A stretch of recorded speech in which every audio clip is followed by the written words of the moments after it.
Very good morning to all defence aspirants. स्वागत है आपका डिफेंस ऑफिसर्स एकेडमी के यूट्यूब चैनल पे। आज हम अपनी मॉर्निंग क्लास में कवर करने जा रहे हैं Indian history, modern history chapters को। और for that I would like to remind you that what portion we have covered through previous classes.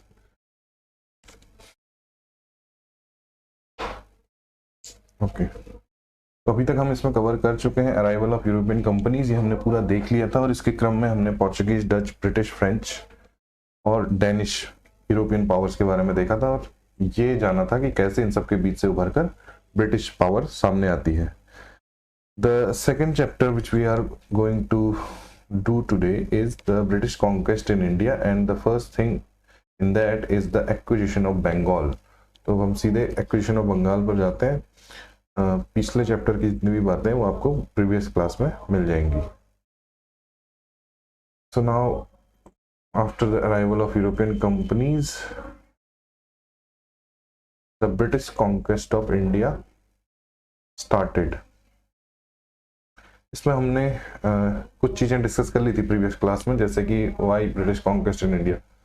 देखिए, पहली चीज तो हमने देखी थी कि जो ब्रिटिशर्स हैं वो डोमिनेट कर जाते हैं अमंग अदर यूरोपियंस। सिर्फ ब्रिटेन ही नहीं आए थे, बल्कि पोर्चुगीज, डच, डेनिश, फ्रेंच भी आए थे। तो इन सब यूरोपियन पावर्स के बीच सिर्फ ब्रिटिश ही क्यों उभर कर आते हैं, ये हमने देखा था इससे पहले। और उसके बाद अब हम देखते हैं कि इंडिया में ऐसा क्या था, इंडियन पावर कोई नहीं थी क्या जो ब्रिटिशर्स को कंट्रोल कर सकती थी। तो उसके रीजंस हम खंगालेंगे। सबसे पहले दो पहलू हैं ब्रिटिश कॉन्क्वेस्ट के। पहला है कि अपने कॉम्पिटिटर्स यानी कि अदर यूरोपियन से उन्होंने कैसे खुद को आगे बढ़ाया, and second thing is that कि इंडिया में उन्होंने कैसे कब्जा करने की कोशिश की, और इसमें कौन से रीजंस थे जिनकी वजह से इंडिया के अंदर उनका कॉन्क्वेस्ट आसानी से हो पाया। तो जो एकमात्र बड़ा रीजन है उसके लिए ये है कि डिक्लाइन ऑफ मुगल एम्पायर हो चुका था इन द 18th सेंचुरी। मैं कहना चाहता हूँ कि after Aurangzeb which who died in 1707, Aurangzeb की डेथ के बाद जितने भी लेटर मुगल्स आए थे वे सभी एक वीक रूलर थे। उनका उस तरह का रूल नहीं था पूरे इंडिया पे, या उनकी टेरिटरी उतनी फैली हुई नहीं थी, या उनके अंदर ऐसी लीडरशिप एबिलिटीज नहीं थी जैसी कि शुरुआत में मुगल एम्परर्स के पास हुआ करती थी। अगर हम बाबर, हुमायूं, अकबर, शाहजहां, जहांगीर और औरंगजेब तक आए तो इनमें मोर और लेस इतनी एबिलिटी थी कि वह अपने एम्पायर को सस्टेन कर सकते थे या उसका एक्सपेंशन कर सकते थे। In case of Akbar and Aurangzeb ऐसा हम देखते हैं। मगर जो लेटर मुगल से लाइक फ्रॉम बहादुर शाह, जहांदर शाह, फर्रुख शेर, इन सभी ने उस तरह की एबिलिटीज तो इनमें नहीं थी, बल्कि इन्होंने ब्रिटिशर्स को खास तौर पर कुछ ऐसी रियायतें दे दी थी जिनकी वजह से ब्रिटिशर्स का काम और आसान हो गया था। इसके बारे में हमने पिछली बार में पढ़ा था, पिछली क्लासेस में, कि ब्रिटिश को भारत में कितनी तरह से रॉयल फरमान के जरिए अलग अलग एरियाज में ट्रेड करने में टैक्स से छूट मिली थी। न सिर्फ टैक्स से छूट मिली थी, बल्कि उन्हें दस्तक जैसे कुछ पासेज खुद से बनाने का राइट भी मिल गया था। तो इस तरह की चीजें अगर होंगी तो ब्रिटिशर्स के लिए काफी आसान रहेगा इंडिया में कब्जा करना, क्योंकि सबसे पहले वो वेल्थ गेन करते हैं, और वेल्थ गेन करने के बाद पॉलिटिकली इन्फ्लुएंस करने की कोशिश करते हैं। So this is the major reason why British conquest in India happened without any challenges from, or without any major challenges from Indian side. तो मुगल एम्पायर जो सबसे बड़ा एम्पायर था उसका डिक्लाइन हो गया, और उसके डिक्लाइन के भी बहुत सारी वजह थी। अगर हम उसके अंदर खंगालें तो पहली तो थी कि वीक रूलर थे, और दूसरी बात ये थी कि एक्सटर्नल चैलेंजेस थे। ये भी हम पिछली क्लास में डिस्कस कर चुके हैं, so I will not go through all these points again. Just आपको एक ग्लिम्स दे देता हूँ कि नादिर शाह और अहमद शाह अब्दाली जैसे जो इन्वेडर्स थे, उन सभी ने भारत पे बार बार आक्रमण किया और बार बार जो मुगल एम्पायर था उसे कमजोर किया। आफ्टर दैट हमने देखा था कि जो अब पर्शियन, ये अहमद शाह अब्दाली और नादिर शाह की जो लूट है इंडिया में, उसको मुगल एम्परर्स तो नहीं रोक पा रहे थे, बल्कि एक बार तो इस तरह का भी किस्सा हुआ था कि जो मोहम्मद शाह था, मोहम्मद शाह को कैप्चर करके उन्होंने उसी के सामने दिल्ली को लूटा और उसके पूरे मुगल जो बादशाह का खजाना होता है उसे भी लूटा। और उसके बाद अपना एक आदमी छोड़ के चले गए यहाँ जो मोहम्मद शाह पे नजर रखेगा, उसे मीर बख्शी बना दिया। तो ये सब हालत थी मुगल एम्पायर की। लेकिन at the same time Marathwada region से एक नई शक्ति उभर कर आ रही थी, जो थी मराठा। मराठा शुरुआत में मुगलों के अधीन ही टैक्स वसूलने का काम किया करते थे और छोटे मोटे सरदार हुआ करते थे, मगर थ्रू द टाइम जब मुगल सत्ता धीरे धीरे डिक्लाइन की ओर जा रही थी तो मराठाओं ने अपनी पावर को असर्ट करना शुरू किया। और इस क्रम में चूंकि अब मुगल उतनी बड़ी शक्ति रह नहीं गए थे, तो उन्होंने सीधे अहमद शाह अब्दाली जैसे जो इन्वेडर्स थे उनको चैलेंज करना शुरू किया। और इसके क्रम में उन्होंने अहमद शाह अब्दाली द्वारा दिल्ली में रखा गया मीर बख्शी के पोस्ट पर तैनात नजीब-उद-दौला को सबसे पहले भगाया। और इन सब का एक जो कल्मिनेशन होता है वो थर्ड बैटल ऑफ पानीपत में होता है। इसके बारे में आप पिछली क्लास में जानिएगा। तो इस तरीके से भारत में उस समय स्थिति थी जब ब्रिटिश इंडिया को कॉन्क्वेस्ट करने के प्लान्स बना रहे थे। तो अब मुझे लगता है कि ब्रिटिशर्स के सामने एक जो शक्ति है वो है मुगल एम्पायर, जो कि वीक हो रहा है, और एक शक्ति है मराठास। ये दो बड़ी शक्तियां जिनको ब्रिटिशर्स को कंटेन करना पड़ेगा। इसके अलावा जो अदर रीजन है उसमें हम कह सकते हैं कि छोटे छोटे राज्यों का उदय हो गया था और ये आपस में लड़ाई में लगे रहते थे, जिसकी वजह से ब्रिटिशर्स को टाइम मिल जाता था कि वो किसी एक साइड को चूज कर लें इन सब के बीच और उसे अपना पपेट बनाकर उस टेरिटरी का राजा बना दे। तो ये सब चीज़ें हैं। और हमने फिर एक हिस्टोरियन द्वारा दो तरह की जो बातें कही जाती हैं उसके आंसर्स खंगालने की कोशिश की थी। क्या ब्रिटिश कॉन्क्वेस्ट इंडिया में एक्सीडेंटल है या फिर इंसिडेंटल है? Ayush Tiwari is here, welcome Ayush. और इसका एनालिसिस करने पर हम पाते हैं कि शुरुआत में ब्रिटिश एम्पायर को एस्टेब्लिश करने की मंशा नहीं थी। ईस्ट इंडिया कंपनी एक ट्रेडिंग कंपनी थी और वो जस्ट ट्रेड करके खूब सारा मुनाफा कमाना चाहती थी। लेकिन जब उसने इंडिया में मौजूद कंडीशंस को देखा तो उसकी समझ में आया कि हाँ, मौका है कि जो ये ट्रेड बेनिफिट्स हैं हम इनको किसी भी हद तक बढ़ा सकते हैं। न सिर्फ बढ़ा सकते हैं बल्कि भारत को as a resource for its industrial revolution use कर सकते हैं। तो it is firstly not well thought out and planned, but after that it is a well thought out and planned conquest of India. तो इसी के क्रम में आज हम देखते हैं कि बंगाल से शुरुआत हुई थी ब्रिटिश कॉन्क्वेस्ट की। तो एक्विजिशन ऑफ बंगाल कैसे हुआ था? तो the thing we know that Bengal the richest province of the Mughal empire. Mughal empire का सबसे धनी एक जो प्रांत था वो था Bengal.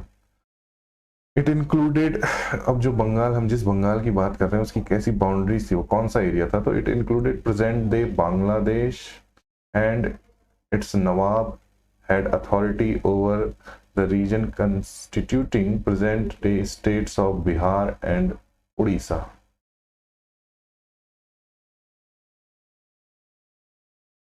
So, forgive me for my drawing. अगर हम देखें कि इंडिया के मैप में बंगाल, जो उस समय का बंगाल था, उसे हम कहाँ पाते हैं? तो ये बांग्लादेश वाला हिस्सा है और इसमें प्रेजेंट डे वेस्ट बंगाल भी आएगा और इसमें आएंगे कुछ हिस्से असम के, बिहार के, उड़ीसा के,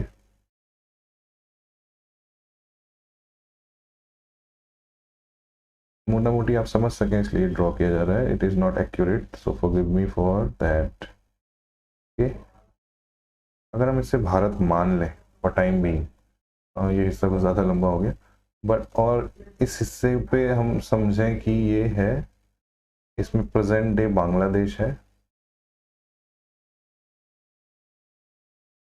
इसमें आज का वेस्ट बंगाल है, इसमें कुछ हिस्सा है उड़ीसा का, और जो बिहार का कुछ हिस्सा लगता है वो भी इसमें है। अगर आपको इंडिया के मैप की प्रॉपर नॉलेज है तो आप समझ पा रहे होंगे। और इसमें मैं एक चीज़ और जोड़ना चाहूँगा कि इसमें जो असम प्रोविंस था उसका भी कुछ हिस्सा लगता था। तो इतनी सारी इकाइयों से मिलके बनता था उस समय का Bengal. Okay, and it was the richest province in the Mughal empire. So the East India company had vital commercial interests in trading in Bengal, as nearly 60% और British imports from Asia consist of goods from Bengal. ये एक बहुत बड़ा कारण था बंगाल की तरफ जो ब्रिटिशर्स की नज़र थी, वो ये थी कि 60% जो इंपोर्ट किया जाता था ब्रिटेन में, कहाँ से, न सिर्फ भारत से बल्कि पूरे एशिया से। तो ब्रिटेन जितना कुछ मंगाता है, कहाँ से, पूरे एशिया से। आप समझिए कितना बड़ा रोल रहता होगा बंगाल का। पूरे एशिया से जितना भी इंपोर्ट ब्रिटेन की तरफ जाता है उसका 60% सिर्फ बंगाल से ही चला जाता था। तो Bengal was a crucial geographical location for East India company. इतनी बात हम समझ चुके होंगे। It is the richest province of the Mughal empire, ये भी हम समझ चुके हैं। 1600 में ईस्ट इंडिया कंपनी भारत में थी। यस, 1600 में ईस्ट इंडिया कंपनी 1599 में बनी थी। देखिए पिछली क्लासेस में हमने बताया है, if you go through those classes you will know. 1599 में ईस्ट इंडिया कंपनी बनी थी। 1600 आते आते उसको इंडिया आने की परमिशन, रॉयल चार्टर मिल चुका था। This is the thing. 1599 AD में बनी है और 1600 में से रॉयल चार्टर मिला है। 1608 से शुरुआत मान लीजिए कि इंडिया में वो कोशिश करते हैं। तो these are asserting themselves in the Indian region. Okay, so where we were, यहाँ पर है। So 1630 से हमारे, और 1600 में ईस्ट इंडिया कंपनी भारत में थी। Why are you asking this question, Ayush? Is there any confusion related to it? If it is a confusion, then please ask me in the comment section. Bengal was the richest province and it has a vital commercial interest of East India Company in that region. तो ये दो वजह हैं जो clear हो चुकी हैं। And during in 1630s, regular contact of the British with Bengal continued when they established factories in Balasore, Hooghly, Qasim बाजार, पटना एंड ढाका। ये सारे के सारे रीजन बंगाल रीजन के पास आते हैं और इसमें इतनी सारी फैक्ट्रीज एस्टेब्लिश कर चुके हैं ब्रिटिशर्स। तब तक 1630 आते आते ब्रिटिश और बंगाल के बीच अब रेगुलर कांटेक्ट हो चुका है, because these factories are in that region. इन सब फैक्ट्रीज से बहुत सारा माल भेजा जाता है ब्रिटेन की तरफ। Okay, by the time 1690s arrive, तो इसके लगभग 60 साल बाद the foundation of Calcutta by the English company completed the process of English commercial settlement in Bengal. तो कैलकाटा जो कि ईस्टर्न प्रेसिडेंसी भी थी, यहाँ एक नगर बसाया गया था जॉब चॉर्नॉक के द्वारा। We have discussed in our previous classes. ये बनने के बाद और इधर एक फोर्ट बनने के बाद इनका कमर्शियल सेटलमेंट पूरा हो गया था बंगाल में। तो बालासोर, हुगली, कासिम बाजार, पटना, ढाका के बाद कैलकाटा को एक पूरा सेंटर बनाने के साथ ही 1690s आते आते कमर्शियली सेटल हो चुके थे बंगाल में Britishers. The company paid approx 350 pounds per annum to the Mughal emperor who allowed them to trade freely in Bengal, and companies export from Bengal were worth more than 50,000 pounds. तो इस बात को, ये figure भी आप समझें, just paying 350 pounds per annum they are gaining 50,000 pounds का profit. It is a humongous amount of profit which they are gaining from Bengal. and जो मुगल एम्परर थे उन्हें इस बात का जरा भी अंदाजा नहीं था कि कितना कुछ कमा रहे हैं ब्रिटिशर्स सिर्फ एक रीजन बंगाल से, bye paying just a menial amount of 350 pounds. इतनी बात समझ में आ गई होगी। तो इतनी बातें देखते हुए हम इस स्लाइड से कम ये समझ रहे हैं कि वाई बंगाल इज इम्पोर्टेंट। हमने कुछ चीजें जो समझी वो ये थी, बंगाल एक इम्पोर्टेंस रखता है। दूसरी बात ये थी किस लिहाज से इम्पोर्टेंस रखता है, because it is a resource rich province of Mughal empire, जहाँ से बहुत सारा हमें रॉ मटेरियल्स मिल सकता है। And the second thing is east India company का जो फ्रॉम एशिया से एक्सपोर्ट है या फिर जो ब्रिटेन को इंपोर्ट किया जाता है एशिया से, उसका 60% अकेले शेयर करता है Bengal. So that's why it is important. और इसी के क्रम में the logical conclusion of this is that Britishers ने बहुत सारे सेटलमेंट इस्टेब्लिश किए थे बंगाल में, and after the establishment of Calcutta उनका कमर्शियल सेटलमेंट पूरा होता है। तो कुछ पॉइंट्स हैं, बंगाल वाज इम्पोर्टेंट उसके इम्पोर्टेंट होने के दो फैक्टर हैं, rich province and Asian import का बड़ा हिस्सा यहाँ से जाता है। तो दूसरा पॉइंट फिर हम देखते हैं कि सेटलमेंट होगा, यानी कि बंगाल में बस्तियां बसाई जाएंगी, विच एंडेड इन 1690। यहाँ तक आते आते पूरी तरह से सेटलमेंट हो चुका है कैलकाटा में। और फिर जो थर्ड और मोस्ट इम्पोर्टेंट पॉइंट था वो ये था कि 350 कन्वर्टेड इनटू 50,000, अगर हम शॉर्ट में समझना चाहें, ये लास्ट ये वाला point, by paying just 350 pounds they are getting 50,000 pounds. ठीक है, इतनी बातें हम समझ गए। बंगाल इंपॉर्टेंट है, वहाँ सेटलमेंट है और बहुत सारा पैसा कमाने का मौका देता है Bengal British East India company को। अब हम देखते हैं क्रोनोलॉजिकली क्या क्या होता है और कैसे बंगाल पे ब्रिटिश कब्जा करने की कोशिश करते हैं। In 1700 AD Murshid Quli Khan became the ruler of Bengal. Murshid Quli Khan को भेजा जाता है मुगल एम्परर के द्वारा बंगाल का नवाब बनाकर। Till his death in 1727 AD he ruled Bengal. तो ये पूरे 27 साल बंगाल पर रूल करता है as a nawab, as a representative of Mughal emperor. 1627 में इसकी डेथ के बाद from 1627 to 39 Shujauddin son in law of Murshid Quli Khan holds the control of Bengal. ये कुछ फैक्चुअल इंफॉर्मेशन हैं। Murshid Quli Khan from 1700 to 1727 ruled as the Nawab of Bengal, and after 1727 to 39 Shujauddin his son-in-law controlled Bengal. After that for a year 1739 से लेकर 40 तक सरफराज खां, जो कि मुर्शीद कुली खां का ही बेटा था, वो बनता है बंगाल का रूलर शुजाउद्दीन की डेथ के बाद। But Sarfaraz Khan was an incapable ruler. वो मुर्शीद कुली खां या शुजाउद्दीन की तरह इतना योग्य शासक नहीं था। तो Sarfaraz was killed by Ali Vardi खां। अली वर्दी खां उनके चाचा थे। तो मुर्शीद कुली खान एंड अली वर्दी खान, ये दो लोग भेजे जाते हैं बंगाल में।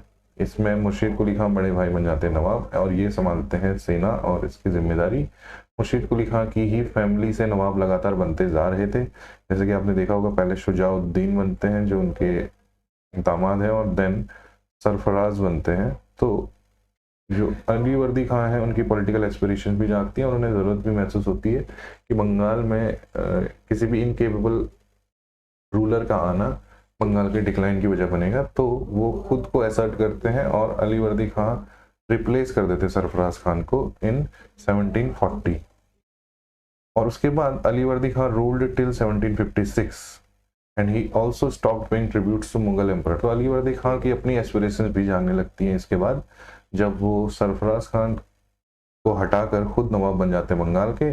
तो धीरे धीरे वो अपने आप को मुगल जो सत्ता है उससे भी अलग करने की कोशिश करते हैं, और वो जो ट्रिब्यूट्स भेजे जाते थे नवाब की तरफ से मुगल एम्परर को, उनको भेजना भी खत्म या बंद कर देते हैं। इसके पीछे का रीजन आप समझ सकते हैं कि by the time 1656 arrived, who was the Mughal emperor in India. देखिए यहाँ पर है 1656 के आसपास आलमगीर II है। And as you all know, from Aurangzeb की डेथ के बाद जितने भी ये मुगल एम्परर आते हैं, धीरे धीरे धीरे धीरे ये डिक्लाइनेशन की तरफ जाता है मुगल एम्पायर। तो he was also a weak emperor. तो किसी भी वीक एम्परर को उसका नवाब उससे आज़ाद होने के लिए एक अच्छा मौका तलाशता है।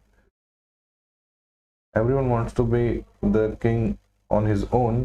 तो ये जो नवाब हैं ये भी बंगाल के एक राजा बनने की कोशिश कर रहे थे, बिकॉज आलमगीर II इतने शक्तिशाली नहीं थे कि वो उन्हें सजा दिला सकें। तो आई होप यहाँ तक की बात अभी तक समझ में आ चुकी होगी।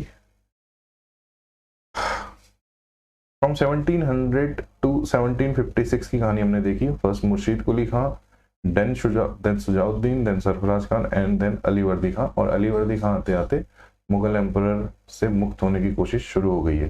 Under the rules of these rulers Bengal made unprecedented progress. Apart from Sarfaraz Khan जो कि इनकेपेबल थे, मुर्शीद कुली खां, शुजाउद्दीन और अली वर्दी खां ने बंगाल की जो प्रोग्रेस है उसमें पूरी तरीके से योगदान दिया था और उसे एक प्रॉस्परस प्रोविंस बनाने की कोशिश की थी। तो ये एबल्ड रूलर थे और इन्होंने बंगाल की जो रिचनेस है उसको इंक्रीज करने में पूरी तरह से योगदान दिया था। Now under the rulers, the other factors responsible for Bengal's prosperousness are, और क्या वजह थी जिसकी वजह से बंगाल प्रॉस्परस हुआ, तो वो है inter border dispute in west of India where Maratha invasions and Jat revolts are happening and Bengal is isolated from those invasions and जो भी रिवोल्ट्स हो रहे थे उनसे। बंगाल की जोग्राफिकल लोकेशन ईस्टर्न पार्ट में है इंडिया के, और ये सारे जो रिवोल्ट और इन्वेजन हो रहे थे ये सेंट्रल इंडिया या नॉर्थ वेस्टर्न इंडिया में हो रहे थे। ये नॉर्थ वेस्ट का रीजन, ये सेंटर का रीजन, और ये कुछ साउदर्न रीजन। तो मराठा शक्ति और जो जाट रिवोल्ट्स हैं ये यहाँ फोकस थे, और बीच में ये जो हिस्सा है एक बफर जोन होते थे, यहाँ अलग सारे दूसरे स्टेट होते थे। And Bengal is isolated from इस तरह की जो टर्मोइल की सिचुएशन थी उनसे बंगाल बचा हुआ था। बाकी सारे जो राज्य हैं वहाँ किसी न किसी प्रकार से कोई आक्रमण या कोई ना कोई विद्रोह, इंटरनल कॉन्फ्लिक्ट चल रहे थे, जिसकी वजह से बाकी राज्य तो ग्रो नहीं कर पाए लेकिन बंगाल आसानी से ग्रो कर पाया। तो एबल्ड रूलर यानी कि अच्छे नवाब मिलना उनको, और बाकी राज्यों की अपेक्षा यहाँ जो इंटरनल कॉन्फ्लिक्ट है उनका कम होना, इन वजहों से बंगाल प्रॉस्पर्स कर पाया था। और इसके अलावा जैसे नादिर शाह और अहमद शाह अब्दाली के बारे में हमने पढ़ा था, उनके इन्वेजन से भी बंगाल सुरक्षित था because of its geographical location. So these are the reasons why Bengal prospered in that time. The region of Bengal was fortunate enough to escape these challenges because of its geography.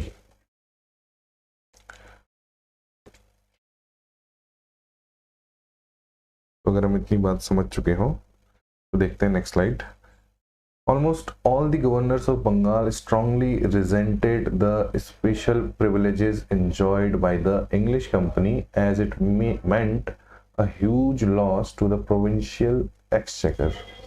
अब हम सीधे बढ़ते हैं अपनी उस बात की तरफ कि देखिए, बंगाल को समझने के क्रम में सबसे पहले हमने बंगाल की इम्पोर्टेंस को देखा कि वो क्यों इम्पोर्टेंट है, उसके बारे में हमने कुछ पॉइंट्स देखे, वो कितना मुनाफा कमा कर देता है ब्रिटिश ईस्ट इंडिया कंपनी को, ये भी जाना। उसके बाद बंगाल की अपनी पॉलिटिकल सिस्टम कैसा था, वहाँ किस तरह के रूलर्स आए, हमने उसके बारे में जाना, फ्रॉम मुर्शीद कुली खान टू अली वर्दी खान। फिर हमने इन चीज़ों के बारे में देखा कि बंगाल किस तरह से बचा हुआ था बाकी सारी उन चैलेंजेस से जिनका सामना अभी तक इंडिया कर रहा था या इंडिया के अलग अलग राज्य कर रहे थे।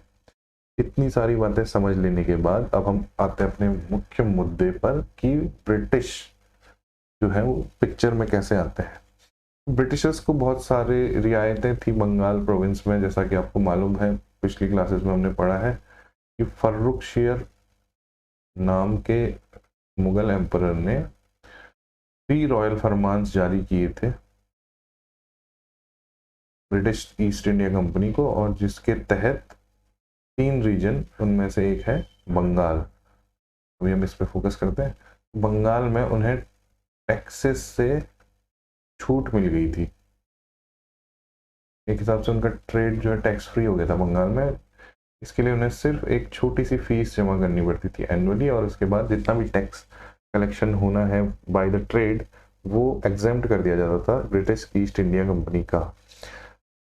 ऐसी कंडीशंस में जब ब्रिटिश ईस्ट इंडिया कंपनी एक बड़ी शक्ति है देश में और वो बहुत सारा ट्रेड करती है बंगाल से, तो उससे अगर टैक्स नहीं लेंगे तो फिर जो राजघराने हैं उसके पास कलेक्शन कहाँ से आएगा, रेवेन्यू कहाँ से मिलेगा।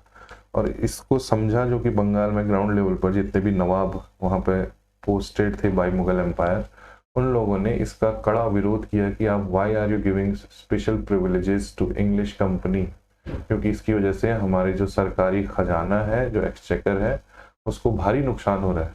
हमें टैक्स नहीं मिलता है और ज़्यादा से ज़्यादा ट्रेड सिर्फ ब्रिटिशर्स ही करते हैं बंगाल में, तो एक हिसाब से ट्रेड से मिलने वाला जो हमारा टैक्स है वो बहुत कम हो चुका है और इससे हमारा खजाना घट रहा है और ये अच्छी बात नहीं है, ये हमें वीक करेगा।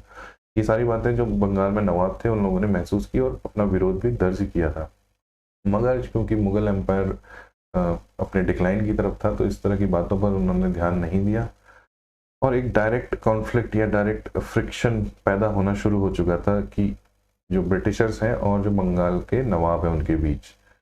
तो the friction between English commercial interest, जिसमें कि टैक्स से छूट मिलना है, एंड द बंगाल गवर्नमेंट जो कि चाहती है टैक्स पाना for increasing its exchequer, it started and became the chief cause for the conflict between the two. Conflict की सिचुएशन यहाँ पर अराइज होती है. आई होप समझ पाए होंगे आप इस पॉइंट को. Now during a short period between 1757 to 1765 AD, the power gradually got transferred from Nawabs of Bengal to the British, with the later defeating the former. तो धीरे धीरे 1757 से 65 के बीच ऐसी स्थिति हो जाती है कि जो पावर है वो नवाब के हाथों से छिन जाती है. नवाब जो कि मुगल सत्ता से भी अपने को फ्री करना चाह रहा है, एक इंडिविजुअल किंग बनना चाह रहे हैं, उनके हाथ से सत्ता चली जाएगी और ये मिल जाएगी ब्रिटिशर्स को. वो कैसे मिलेगी वो हम एक्विजिशन ऑफ बंगाल में अभी देखेंगे. तो ये उसका बैकग्राउंड एक हिसाब से हम क्लियर कर रहे हैं कि कैसे कैसे चीज़ें थी. बंगाल क्यों इंपॉर्टेंट था और ब्रिटिशर्स को यहाँ से क्या मिलता था, बंगाल में कैसा पॉलिटिकल सिस्टम था और उस पॉलिटिकल सिस्टम के क्या कॉन्फ्लिक्ट थे ब्रिटिश ईस्ट इंडिया कंपनी से. नाउ इतनी बात अगर समझ चुके हों तो अब हम देखते हैं in 1741 AD Alivardi Khan, the deputy governor of Bihar, killed the nawab of Bengal Sarfaraz Khan. ये हमने पीछे देखा था कि अलीवर्दी खान जो उसमें बिहार के डेप्यूटी गवर्नर थे, उन्होंने बंगाल के नवाब सरफराज खान को मार दिया था और खुद नवाब बन गए थे. ये हम पिछली स्लाइड में देख चुके हैं. सरफराज खान जो कि मुर्शीद कुली खां के बेटे थे. तो in 1741 Alivardi Khan, the deputy governor of Bihar, killed the Nawab of Bengal Sarfaraz Khan in a battle and certified his own position as the new Subedar or Nawab of Bengal by paying a large sum of money to the Mughal Emperor Muhammad Shah.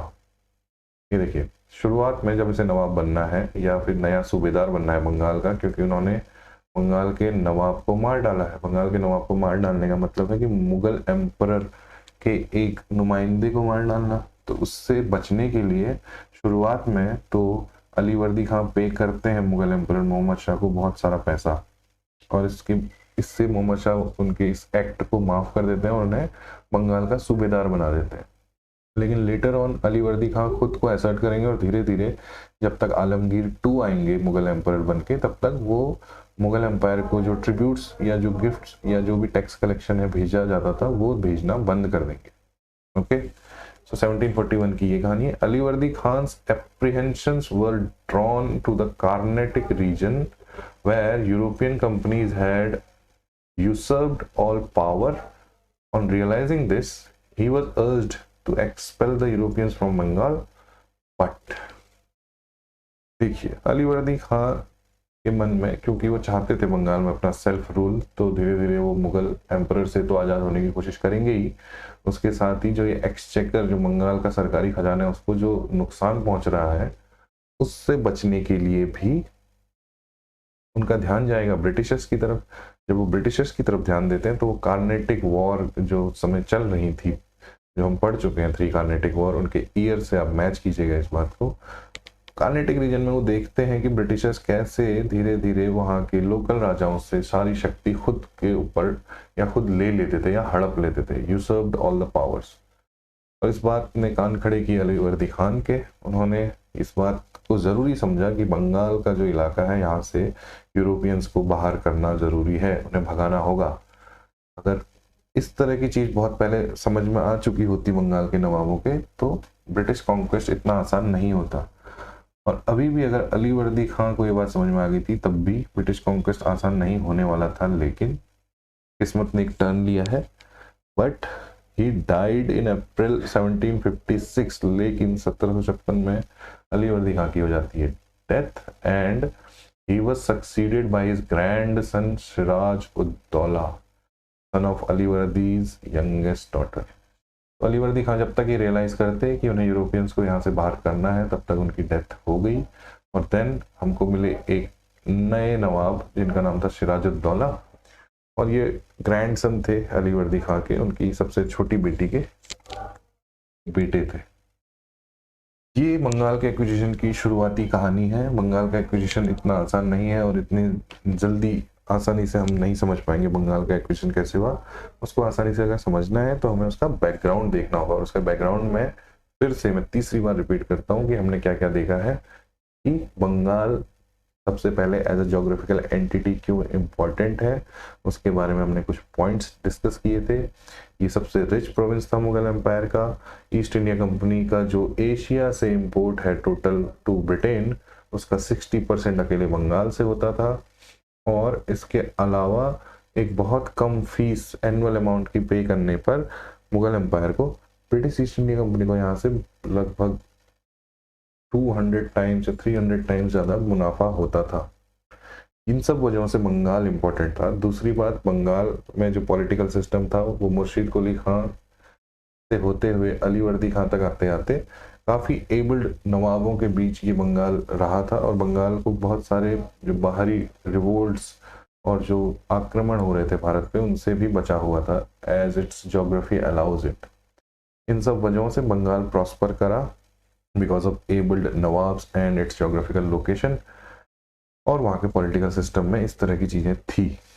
फिर direct conflict के जो points हैं वो समझे हैं कि Britishers के साथ कैसे कॉन्फ्लिक्ट हुआ जो बंगाल के लोकल नवाब थे उनका, बिकॉज उनको जो टैक्स में छूट मिली थी उससे बंगाल का जो सरकारी खजाना है वो ख़त्म हो रहा था, और इस बात को रियलाइज कर चुके थे अलीवर्दी खान। बट इन सब चीज़ों पर कुछ एक्शन लेने से पहले ही अलीवर्दी खान की हो जाती है death, and then came Sirajuddaula in the picture, और यहाँ से शुरू होगा बंगाल का एक्विजिशन प्रॉपरली। ये पूरा बैकग्राउंड था ब्रिटिश एक्विजिशन टू बंगाल का। और कल अब हम डिस्कस करेंगे कि सिराजुद्दौला कौन था और कौन कौन से इवेंट हुए जिनकी वजह से बंगाल का जो एक्विजिशन है ब्रिटिशर्स के द्वारा आसानी से हो पाया।